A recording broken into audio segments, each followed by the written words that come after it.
रहमल्लाहु मन क़रा अल-फ़ातिहा।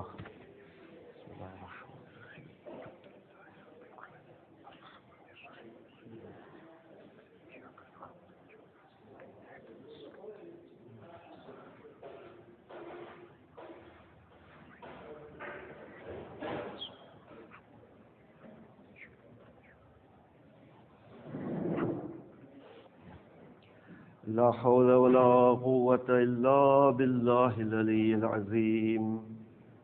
हस्बुनल्लाहु व निअमल वकील, निअमल मौला व निअमन नसीर। अऊज़ु बिल्लाहि मिनश शैतानिर रजीम। बिस्मिल्लाहिर रहमानिर रहीम। अल्हम्दुलिल्लाहि रब्बिल आलमीन। सुम्मस्सलातु वस्सलामु अला अशरफिल अंबिया वल मुरसलीन सय्यदिना व नबियना मौलाना बिल कासिम मुहम्मद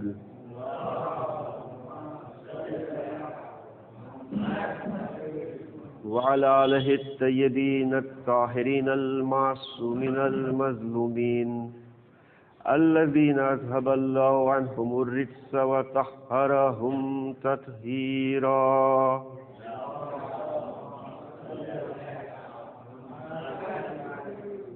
ला सियमल इमामिल मुबिन वल कहफिल हसन गयासिल मुस्तर्रिल मुस्तकिन मौलाना साहिबिल अस्र वज़ ज़मान व लानतुल्लाहि अला आदाइहिम अजमईन। अम्मा बाद फ़क़द क़ाल अल्लाहु तबारक व तआला फ़ी किताबिहिल करीम। बिस्मिल्लाहिर रहमानिर रहीम। इन्नमा अम्वालुकुम व औलादुकुम फ़ितना वल्लाहु इंदहु अज्रुन अज़ीम। सलवात बर मुहम्मद व आले मुहम्मद।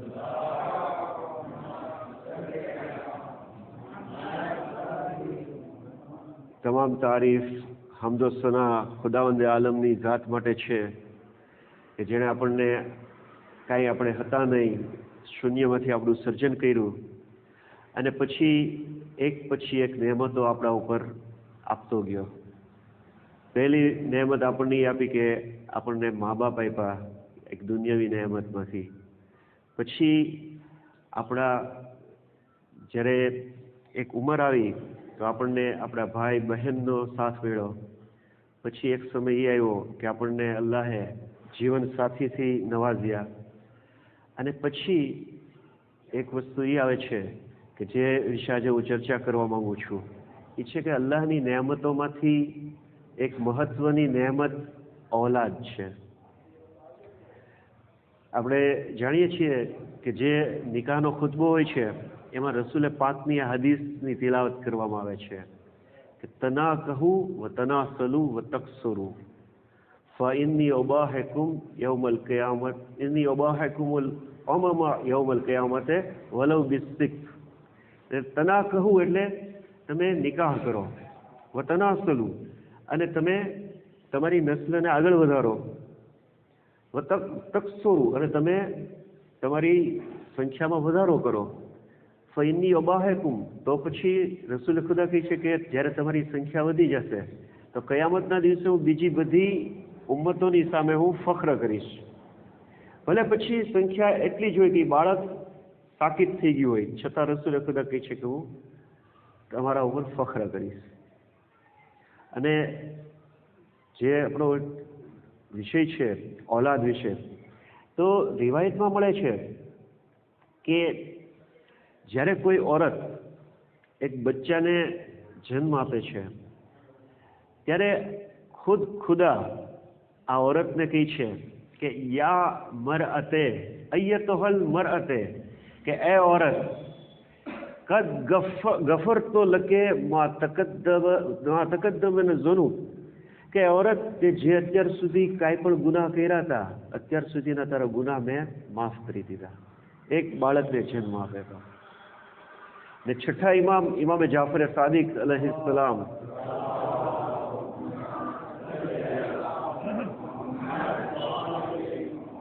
ઇમામ ફરમાવે છે કે બેશક અલ્લાહ કોઈ માણસ ઉપર એ જેટલી વધારે એની ઔલાદથી મોહબ્બત રાખતો હશે એટલો વધારે અલ્લાહ એને આના ઉપર રહેમ કરશે. રિવાયત કહી છે કે અગર કોઈ માણસ પાસે અલ્લાહ એને 2 દીકરી આપી હોય અથવા 3 દીકરી આપી હોય, આ 3 દીકરીની પરવરિશ કરે તો રસૂલે ખુદા કહી છે કે આ માણસ મારી સાથે જન્નતમાં હશે. તો ઔલાદની આ ફઝીલત છે કે જે માણસને અલ્લાહ ઔલાદથી નવાઝે અને પછી એની સારી રીતે કેળવણી કરે, એની સારી રીતે તરબિયત કરે, તો રસૂલે ખુદા કહે છે કે મારી સાથે જન્નતમાં હશે. ને એક હદીસ તો ત્યાં સુધી કહી છે કે અલ વલદુ સાલિહુ રૈહાનતુ મિન રયાહીનિલ જન્નહ, કે એક સારો દીકરો એ જન્નતના ફૂલોમાંથી એક ફૂલ છે. સારો દીકરો જો કોઈને અલ્લાહ આપે એ જન્નતના ફૂલોમાંથી એક ફૂલ છે. આપણે જાણીએ છીએ કે કુરાનનો બીજો સૂરો છે સૂરે બકરા. બકરાનો મતલબ શું થાય? ગાય. આ સૂરાની જે તફસીર છે એમાં મળે છે કે શાહ ખુરાસાન ઇમામે અલી રઝા અલૈહિ સલાતુ વસ્સલામ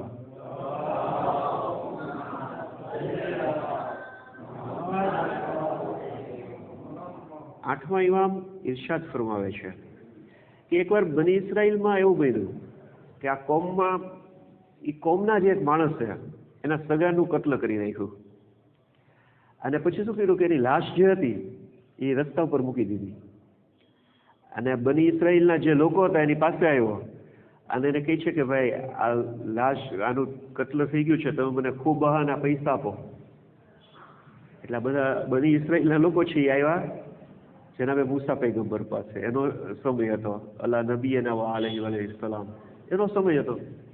એટલે જનાબે મૂસાએ ખુદાની બારગાહમાં પૂછ્યું તો ખુદાએ આ લોકો આ રીતે આવ્યા છે કે આ માણસ એની પાસે ખૂબ બહારી પૈસા માંગે છે, શું કરું? ખુદા તરફથી હુકમ આવ્યો કે તમે આ લોકોને કહી દો કે એક ગાયને લઈ એને ઝબહ કરે ને એનું જે માંસ હોય એ આ લાશ છે એના ઉપર લગાડે, એને અડાડે, તો એ કહે છે કે એ લાશ જે છે એ જણાવશે કે કોણ એનો કાતિલ છે. એટલે જનાબે મૂસા પૈગંબરે કીધું આ લોકોને કે અલ્લાહનો આમ હુકમ આવ્યો છે. તો આ લોકોને કરવાનું શું હતું? અલ્લાહનો જે હુકમ હતો એ પ્રમાણે એને કરવાનું હતું. તો આ લોકો શું કર્યું? જરાક વધારે પૂછવા ગયા, વધારે જુસ્તજુ કરવા ગયા. કે છે કે મૂસા પૈગંબરને કે તમે એ તો ન બતાવ્યું કે આ ગાય કેવી હોવી જોઈએ. તો જનાબે મૂસા પૈગંબરે પાછું પૂછ્યું. એટલે એને જણાવ્યું કે ભાઈ ગાય જે તમે પસંદ કરો તો આ ગાય જે છે એ બહુ મોટી ન હોય ને સાવ નાની ન હોય, મધ્યમ હોય.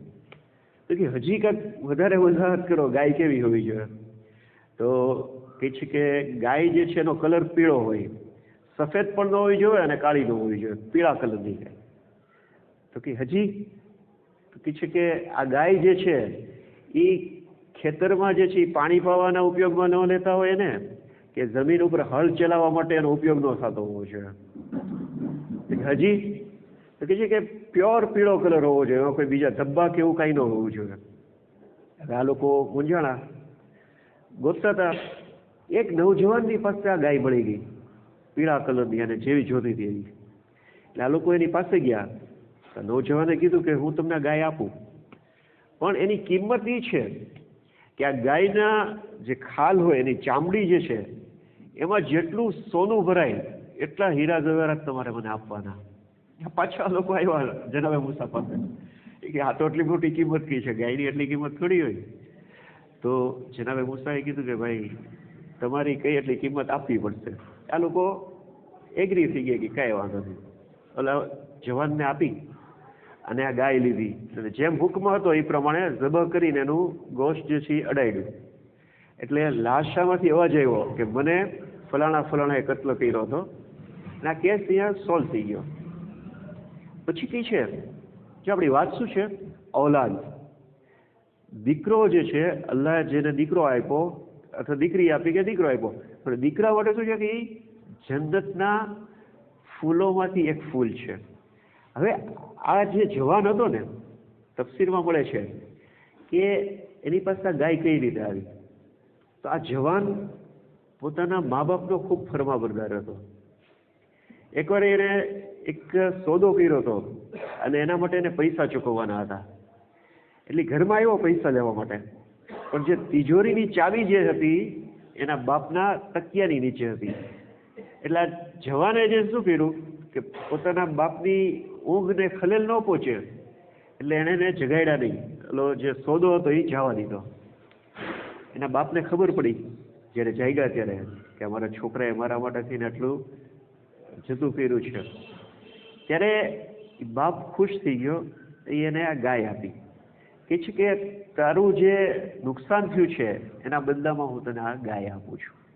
તો આ નેક છોકરો હતો તેને અલ્લાહે આ અજર આપ્યો કે પોતાના બાપની ઊંઘને પણ કહે છે કે ખરાબ ન થાય એ માટે. તો આ વસ્તુ છે કે ઔલાદ જે છે અલ્લાહ તરફથી એક નેમત છે અને જેની પરવરિશ કરે છે એના માટે જન્નત છે. ઇમામે ઝૈનુલ આબેદીન અલૈહિ સલાતો વસ્સલામ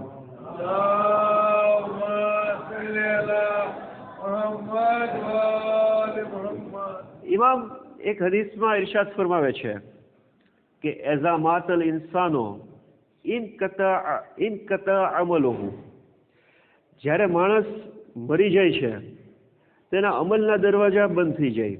હવે એ અમલ નથી કરી શકતો. ઇલ્લા સલાસ, ઇમામ કહે છે કે 3 અમલ એવા છે કે એના મૃત્યુ પછી, એના મરી જવા પછી એને ફાયદો પહોંચાડે છે. પહેલું ઇલ્મિન યુન્તફઉ બિહા, એવું ઇલ્મ હોય, એવું ઇલ્મ ફેલાયું હોય કે એના મોત પછી પણ એનાથી ફાયદો ઉઠાવતા હોય. પછી ઇમામ કહે છે ઔ સદકતિન જારિયતિન, અથવા એ માણસે કોઈ સદકાએ જારિયાનું કામ કર્યું હોય. ઔ વલદુન સાલિહુન યદઉ લહુ, અથવા એને એક એવો દીકરો હોય, એવી ઔલાદ હોય કે જેના માટે દુઆ કરતી રહી. તો મોત પછી ઔલાદ જે છે કામ લાગે છે. આપણા મશહૂર આલિમ છે હાજી નૂરી, એમણે આ દાસ્તાનને નકલ કરી છે. કહે છે કે નજફ અશરફમાં એક આલિમ હતા અને પોતે નજફમાં રહેતા હતા. એના મા બાપ જે છે એ ઇસ્ફહાનમાં રહેતા હતા. એ કહે છે કે એના મા બાપની સાથે પત્ર વ્યવહાર થતો, ત્યાંથી પત્ર આવતો, એનો જવાબ આપે એ રીતે થતું. એક સમય આવ્યો કે આ જે પત્ર વ્યવહાર છે એ રોકાઈ ગયો. એના વતનમાંથી કોઈ ચિઠ્ઠી નહોતી આવતી. આલિમ સૂતા એકવાર, તો સપનામાં એ જોયું કે એની માં મરી ગઈ છે અને એની માનો લાશાને જોયો તો એની માનો લાશામાં એનું નાક જે છે તૂટી ગયેલું હતું અને એમાંથી ખૂન જારી થતું હતું. અને પછી એ જોયું કે અમુક લોકો જે છે એની માને મારતા હતા. તો એને નવાઈ લાગી કે ભાઈ તમે મારી માને શું કામ મારો છો? તો કહે છે કે તારી માને એટલા માટે મારવામાં આવે છે કે એની જિંદગીમાં તારી માં નમાઝ બારામાં બહુ બેપરવાહ હતી, નમાઝને હલકી ગણતી હતી અને માહે રમઝાનમાં રોઝા નહોતી રાખતી. એટલું આને કીધું અને આંખ ખુલ્લી ગઈ. અને ખરાબ સ્વપ્ન હોય એટલે સીધી વાત છે, માણસ નારાહત થઈ જાય, બેચેન થઈ જાય.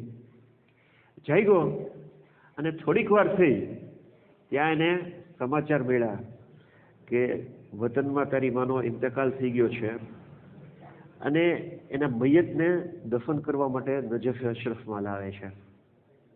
એટલે આને એમ થયું કે ભાઈ મને ઓલું સપનું આવ્યું હતું એની એક વાત તો સાચી છે કે મારી માનો ઇંતકાલ થઈ ગયો. એટલે પહેલાના સમયમાં શું હતું કે ખચ્ચર ઉપર અમુક લોકોને મોકલતા નજફ અશરફ વાદિયુ સલામમાં મૈયતને દફન કરવા માટે. ખચ્ચરવાળા લોકો જે હતા એ આ જનાઝાને લઈને આવ્યા હતા. એની માના મૈયત પાસે આવ્યો અને એ કપડું હટાવ્યું તો જોયું કે એની માનું નાક જખમી હતું, ખૂન જારી હતું, માથામાંથી ખૂન નીકળતું હતું. એટલે ઓલા ખચ્ચરવાળાને પકડ્યો કે આ શું છે, મારી મને લાશ જે છે એ આવી કેમ? એટલે એ કીધું કે ભાઈ એમાં અમારો કોઈ કસૂર નથી. વાત એવી થઈ કે અમે જ્યારે આ બધા મયતને લઈને આવતા હતા ખચ્ચર ઉપર, તો અચાનક આ ખચ્ચર જે છે એ અંદરો અંદર એ લોકોમાં લડાઈ થઈ ખચ્ચરોમાં, અને કહે છે કે જે ખચ્ચર ઉપર તારી માનું બોડી હતું એને નીચે પછાડી દીધું, એટલે આ લાગી ગયું. એણે દફનવિધિ કરી નાખી એની માની, બધું થઈ ગયું. પછી એને વિચાર આવ્યો કે સપનામાં મેં 3 વસ્તુ જોઈ હતી: માનું મોત, મને ઈજાથી છે જોયું હતું, અને ત્રીજી વસ્તુ એ જોઈ હતી કે એના ઉપર અઝાબ થાય છે. કે છે કે મને એમ લાગ્યું કે 2 વસ્તુ તો સાચી છે, મોત થઈ ગયું છે, ઈજાઈ પણ થઈ છે, નક્કી હવે ત્રીજી વસ્તુ સાચી હોવી જોઈએ. એટલે આલિમ હતો, એને ખબર હતી કે ક્યાં જવાય. સીધો ઈ આવ્યો કરબલા, જનાબે અબ્બાસ અલમદાર અલૈહિ સલાતો વસ્સલામના હરમમાં.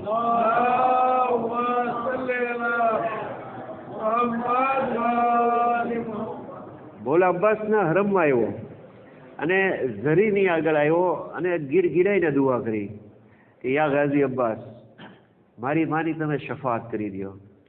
હું વાયદો કરું છું કે મારી માં એની નમાઝ અને રોઝા જે છે એના માટે હું કોઈને નાયબ બનાવીશ, એની સજા હું કરાવી દઈશ.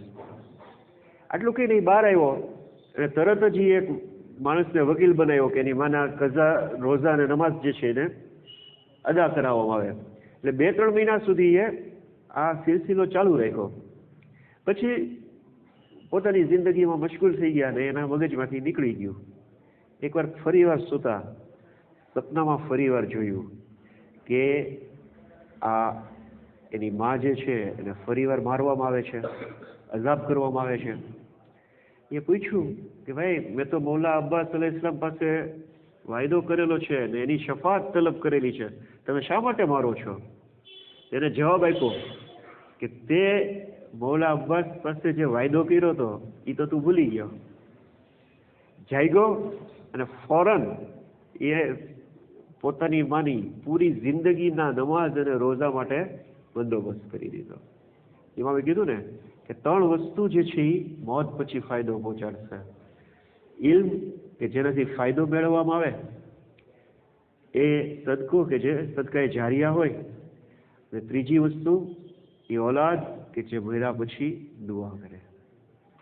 તો આ ઓલાદ છે અને આ એની ફઝીલત છે. પણ આમ તમે જોવા જાઓ તો પૂરી મજલિસ જે છે એ મેં ખાસ મકસદના તહેત આ વિષય પડી રહ્યો છું કે આ જે દિવસો છે માહ રજબના, આ દિવસોમાં અમુક ખાસ તારીખો છે. મેં જે આયતની તિલાવત કરી સૂરે તગાબોનની, એમાં અલ્લાહ શું ફરમાવે છે, મેં એનો તર્જુમો ત્યારે નહોતો કર્યો કે ઇન્નમા અમ્વાલુકુમ વ ઔલાદુકુમ ફિતના, કે તમારો માલ, તમારો પૈસો ને તમારી ઔલાદ એક આઝમાઈશ છે ને અલ્લાહ પાસે અજરે અઝીમ છે. તો તમે જુઓ કે માણસની આઝમાઈશ કરવા માટે અલ્લાહે માલને પસંદ કર્યો છે ને ઔલાદને પસંદ કર્યો છે. અને ઔલાદ જે છે ને એની આઝમાઈશ ખૂબ કઠિન હોય છે. દુનિયામાં જો સૌથી સખ્ત ઇમ્તિહાન હોય ને, સૌથી સખ્ત કસોટી હોય ને તો એ ઔલાદની છે. એની દલીલ શું છે ખબર છે? સૈયદ શુહદા ઇમામ હુસૈન અલૈહિ સલાતુ વસ્સલામ,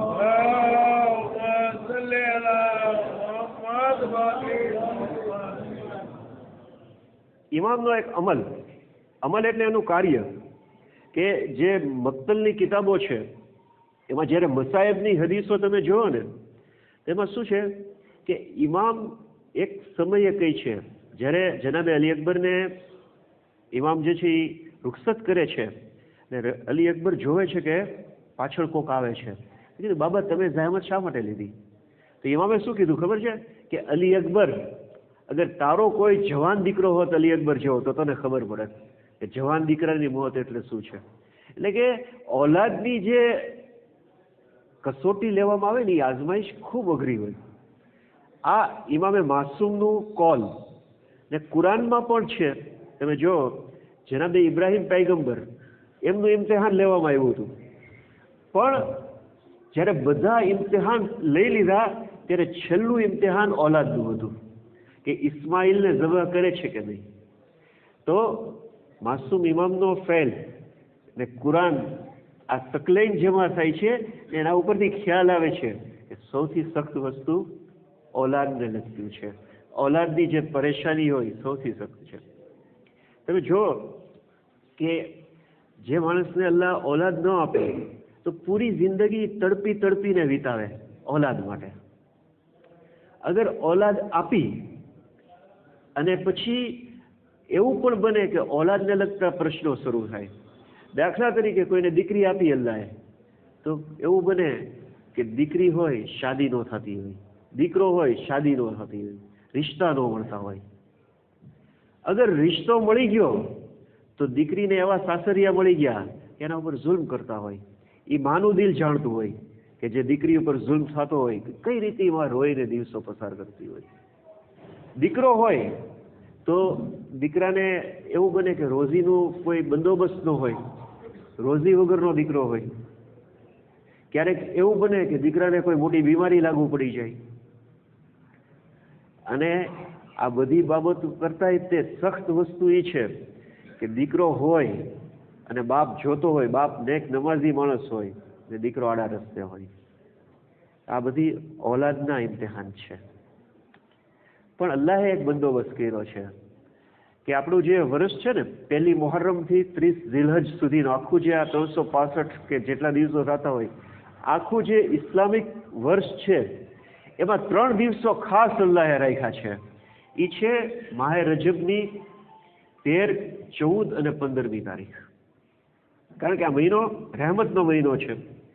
કે રાવીએ ઇમામને પૂછ્યું કે મૌલા, માહે રજબને અસબ શા માટે કહેવામાં આવે છે, રજબુલ અસબ?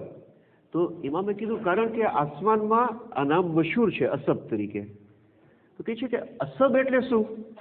હા, પૂછવાવાળો અરબીનો જાણવાવાળો હતો રાવી. તો ઇમામે કીધું કે બીજા મહિનાઓમાં અલ્લાહની રહેમત આપણે એમ કહીએ કે છાંટવામાં આવે છે. એક વસ્તુને છાંટીએ ને આપણે, ને અસબ એટલે શું ખબર છે? રેડવું. એક બાલદી લઈને આપણે પાણી રેડીએ અને હાથથી છાંટીએ, કેટલો ફરક પડે. તો ઇમામ કહે છે કે અસબ એટલે કે આમાં અલ્લાહની રહેમતોને રેડવામાં આવે છે માણસ ઉપર. ને આ જે દિવસો છે 13, 14 અને 15, આ દિવસો ખાસ ઓલાદને લગતી તકલીફ હોય, કોઈ પણ તકલીફ કોઈ પણ હાજત માટે છે. ખાસ કરીને ઓલાદને લગતી તકલીફ હોય તો 13, 14, 15 3 દિવસ રોઝા રાખવાના છે.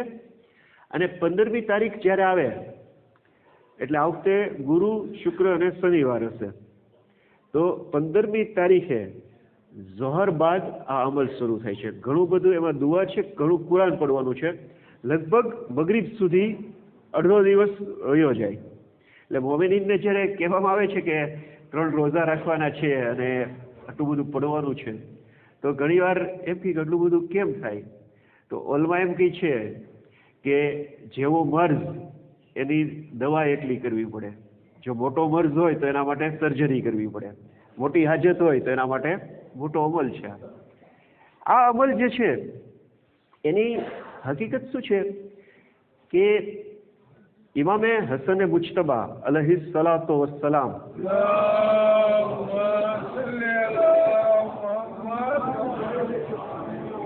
ઇમામે હસન મુજતબાના પોતરા એટલે કે એમના ઇમામ હસનના દીકરા ઇમામ હસન મુસન્ના ને એના ફરજંદ દાઉદ. અને એમાં એ સમય એ હતો કે જ્યારે મનસૂરે દવાનીકીનો સમય હતો. ને મનસૂરે દવાનીકી એવો ઝાલિમ હતો કે ખાસ કરીને સાદાતે કેરામ ઉપર ખૂબ જુલ્મ કરતો. અને એ સમય હતો કે જ્યારે બગદાદમાં એક દિવાલ ચણાવતો હતો, તો એણે શું કર્યું હતું કે જ્યાં પણ એ જોતો કે આ સાદાત છે તો એની નજરમાં કસૂરવાર હોય કે ન હોય એને ધરપકડ કરીને કેદખાનામાં નાખી દેતો. અને શું કરતો પછી ખબર છે કે જ્યારે બગદાદની દિવાલનું ચણતરનું કામ શરૂ હતું તો ચણવા માટે શું જોઈએ? પથ્થર હોય ને ગારો, એટલે મટ્ટી હોય, મટ્ટીમાં પાણી નાખીને ગારો બનાવતા એ સમયમાં. તો આ મલઉન શું કરતો ખબર છે કે સાદાતે કેરામ જે છે એને કત્લ કરતો અને મટ્ટીમાં પાણીની જગ્યાએ સાદાતના ખૂનનો ઉપયોગ કરતો ને પછી આ દિવાલને ચણવામાં આવતી. ને એટલી હદે એ મલૂન હતો કે દાખલા તરીકે 10 ફૂટ દિવાલ એક દિવસમાં બનાવવાની હોય તો 50 સાદાતને જે છે બહાર લાવ્યા અને 48થી કામ થઈ ગયું કે એના ખૂનથી આનું કામ થઈ ગયું તો એ શું કરતો કે બાકી 2 જે છે ને જવા ન દેતો, એમ કહેતો કે આને જીવતા ચણી ગયો. આ જે હતો મલૂન, એણે એકવાર ઇમામે હસન મુજતબાના પૌત્રા દાઉદને ગિરફ્તાર કરી દીધા. એ સમયે ઇમામે સાદિક અલૈહિસ્સલામની તબિયત ખરાબ થઈ એટલે આ દાઉદની માં જે છે એ ઇમામની ખબર પૂછવા આવ્યા. દાઉદની માં એમણે ઇમામે સાદિક અલૈહિસ્સલામની પરવરિશ કરેલી. એટલે જ્યારે એ ઇમામની અયાદત માટે આવ્યા તો ઇમામે જ્યારે એ જાતા હતા ત્યારે એને પૂછ્યું કે ઉમ્મે દાઉદ એટલે દાઉદની માં, એના નામથી જે અમલ છે ને અમલ એ ઉમ્મે દાઉદ, કે દાઉદની માં શું વાત છે, તમે એટલા બેચેન કેમ છો, એટલા નારાહત કેમ લાગો છો? એ મૌલા હું કેમ નારાહત ન હોઉં, મારા દીકરાને ઝાલિમ ખલીફાના લોકો જે છે ને ગિરફ્તાર કરી ગયા છે એટલે હું નારાહત છું. ઇમામે કીધું કે હું તને એક અમલની તાલીમ આપું છું કે તું આ અમલ કર, 13, 14, 15 રોઝા રાખીને જે અમલ છે એ તું કર. મફાતિઉલ જીનાનમાં એની ડિટેલ છે કે તું આ અમલ કર. પછી ઇમામનો જુમલો બહુ મહત્વનો છે કે જ્યારે તું આ અમલ કરીશ તો મારા જદ રસૂલે ખુદા તારા દીકરાની રિહાઈનો બંદોબસ્ત કરશે. એટલે આ અમલ જે છે એનો તાલુક રસૂલે પાકની સાથે છે. એટલે આ જે જનાબે ફાતેમા હતા દાઉદના માં, એણે માહે રજબમાં 13, 14, 15 રોઝા રાખ્યા અને પછી આ અમલ કર્યો. કહે છે કે 15 રજબ ખતમ થઈ, 1 અઠવાડિયું પસાર થયું અને આ દાઉદ જે છે એનો દીકરો એ ઘોડા દોડાવતો એની માની પાસે આવ્યો. માએ પૂછ્યું કે બેટા તને રિહાઈ કઈ રીતે મળી? એ કહે છે માં, જ્યારે 15મી રજબ ખતમ થઈ, 16મી રાત આવી અને 16મી મધરાતનો સમય હતો અને મારા જે જગ્યાએ મને રાખ્યો હતો ત્યાં અમુક લોકો મારી પાસે આવ્યા. કહે છે કે મને એમ લાગ્યું કે હવે મારો વારો આવ્યો છે, મને લઈ જશે. પણ એ કે મેં જોયું તો આ લોકોના ચહેરા નુરાની હતા. મને એમ લાગ્યું કે આ મારા અજદાદ છે. અને એક ચહેરો જે છે એ તો એટલો શાનો શોકત વાળો હતો કે મારા દિલે ગવાહી આપી કે આ મારા જદ રસૂલે ખુદા સલ્લલ્લાહુ અલૈહિ વસલ્લમ.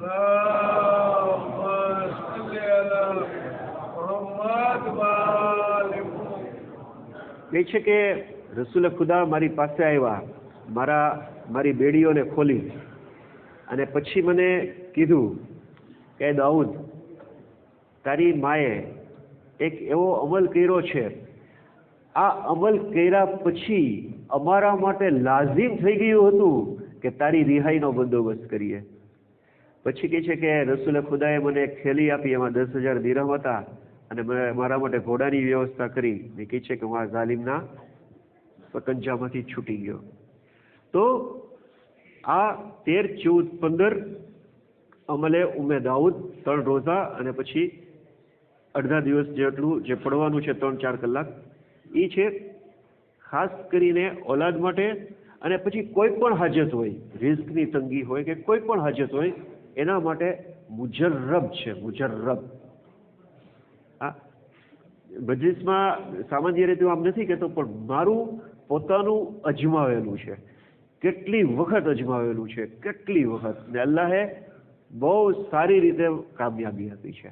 આ અમલ ઉમેદાઓ જ છે.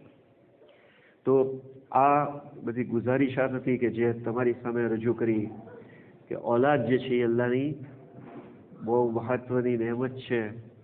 અને આ ઓલાદ એ છે કે અલ્લાહ કહે છે કે ઇન્નમાં અમ્વાલુકુમ વ ઔલાદુકુમ ફિતના, તમારી માલ અને ઓલાદ જે છે એક આજમાઈશ છે.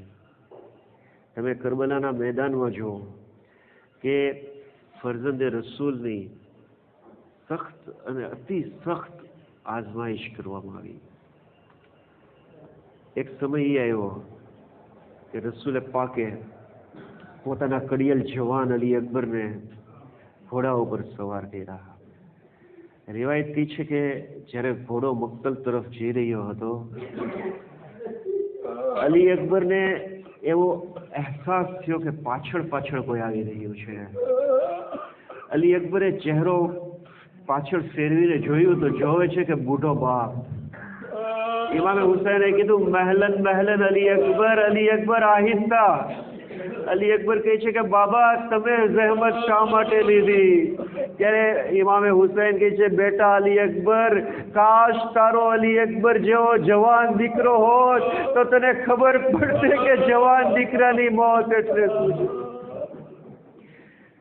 મસાયબને ટૂંકાવી રહ્યો છું. એક સમય આવે છે કે અલી અકબર મેદાને જંગમાં આવે છે, જંગ કરે છે, અને એક સમય આવે છે કે અલી અકબરના સીનામાં બરછીનું ફળ પેવસ્ત થઈ જાય છે. અલી અકબર આવાજ આપે છે બાબા આખરી સલામ. રિવાયત કહે છે કે ઇમામ ઘોડા ઉપર સવાર થયા અને ઇમામ જ્યારે મક્તલમાં આવ્યા તો ઇમામ જોવે છે કે ચારો તરફ લાશો અને લાશો છે. રિવાયત કહે છે જ્યારે ઇમામ ઘોડા ઉપરથી નીચે આવ્યા તો ઇમામની હાલત એ હતી કે થોડી વાર પડી જતા હતા અને થોડી વાર ઊભા થતા હતા. ઇમામે એક સમયે કીધું બેટા અલી અકબર તું ક્યાં છે?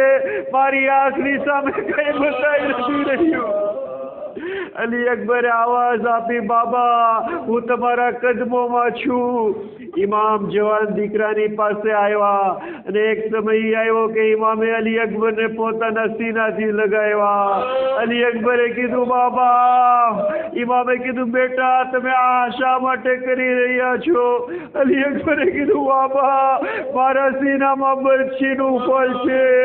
રિવાયત કહે છે કે ઇમામે એક હાથ અલી અકબરના સીના ઉપર રાખ્યો, એક હાથ બરછીના ફળ ઉપર રાખ્યો અને પછી આવાજ આપી યા જદ્દા યા રસૂલલ્લાહ તમે કરબલામાં આવી જાઓ અને તમારી સાથે ઇબ્રાહિમ ખલીલુલ્લાહને લેતા આવો. હું મારા ઇસ્માઇલને ઝબહ કરી રહ્યો છું. અલા લાનતુલ્લાહ અલલ કૌમિઝ ઝાલિમીન سيعلم الذين ظلموا أي منقلب ينقلبون إنا لله وإنا إليه راجعون إلهي بحق الزهراء وأبيها وبعلها وبنيها والسر المستودع فيها پروردگار امام زمان علیہ السلام نا ظہور و تعجیل کر. ہمارو شمار امام نا عون انصار ما کر. پروردگار دنیا میں زیارت حسین اور آخرت میں شفاعت حسین نصیب کر.